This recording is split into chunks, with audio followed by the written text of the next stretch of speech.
রাধে রাধে বন্ধুরা, আজকে নিয়ে এসেছি আপনাদের জন্য মজার একটা রেসিপি, কাঁচকলার কাটলেট।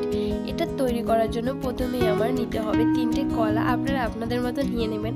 এরপরে কলা 3টে আমি মাঝখান থেকে ভাগ করে নিয়েছি এবং একটু হলুদ দিয়ে আমি সিদ্ধ করতে বসিয়ে দিয়েছি। এবার দেখুন সিদ্ধ কিন্তু হয়ে গেছে। এটা সম্পূর্ণ সিদ্ধ করতে হবে না, এরকম সিদ্ধ করতে হবে যে হাত দিয়ে চাপ দিলে চ্যাপটা হয়ে যাবে, কিন্তু একদম গলে যাবে না। এরপরে এটাকে আমি ছুলে নিচ্ছি। এটা আগে ছুললে কিন্তু হবে না, সিদ্ধ করার পরেই ছুলতে হবে, আর নয়তো কলাটা বেশি সিদ্ধ হয়ে গেলে কাটলেটগুলো আর হবে না। এরপরে এই কলাগুলো আমি হাত দিয়ে চাপ দিয়ে একটু চ্যাপটা করে নিচ্ছি। এভাবে আমি সব কলাগুলো চ্যাপটা করে নেব।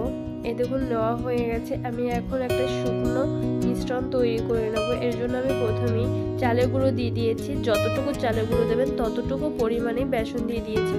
এরপরে হলুদ গুঁড়ো, সামান্য জিরে গুঁড়ো, স্বাদ মতো নুন দিয়ে আমি একটু মিশিয়ে নিচ্ছি।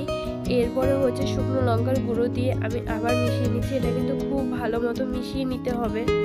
এরপর আমি কড়াইয়ের মধ্যে দিয়ে দিয়েছি সাদা তেল। এই তেলটা আমি খুব ভালো মতো গরম করতে থাকবো। আর তেলটা গরম হতে হতেই কাঁচকলাগুলো সেই শুকনো মিশ্রণের মধ্যে ডুবিয়ে দিচ্ছি। খুবই ভালো মতো এপাশ ওপাশ লাগিয়ে নিচ্ছি। সবগুলো লাগিয়ে নেওয়া হয়ে গেলে গরম তেলের মধ্যে একটা একটা করে দিয়ে দিচ্ছি। আর হ্যাঁ, কাটলেটগুলো ভাজার সময় কিন্তু মাঝারি আঁচে রাখতে হবে। যদি সম্পূর্ণ তাপটা দিন তবে কিন্তু উপরে কালার চলে আসবে, ভিতরে কাঁচা থেকে যাবে, ভালো লাগবে না খেতে।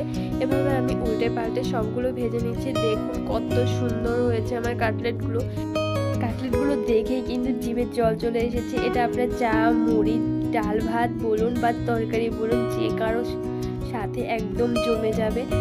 আর এটা কিন্তু অনেক মুচমুচে হয়েছে। যদি এরকম নতুন নতুন রেসিপি আপনারা আরও পেতে চান তবে আমার চ্যানেলটিকে সাবস্ক্রাইব করে দেবেন, লাইক কমেন্ট করে পাশে থাকবেন। ভিডিওটি শেষ পর্যন্ত দেখার জন্য অসংখ্য ধন্যবাদ।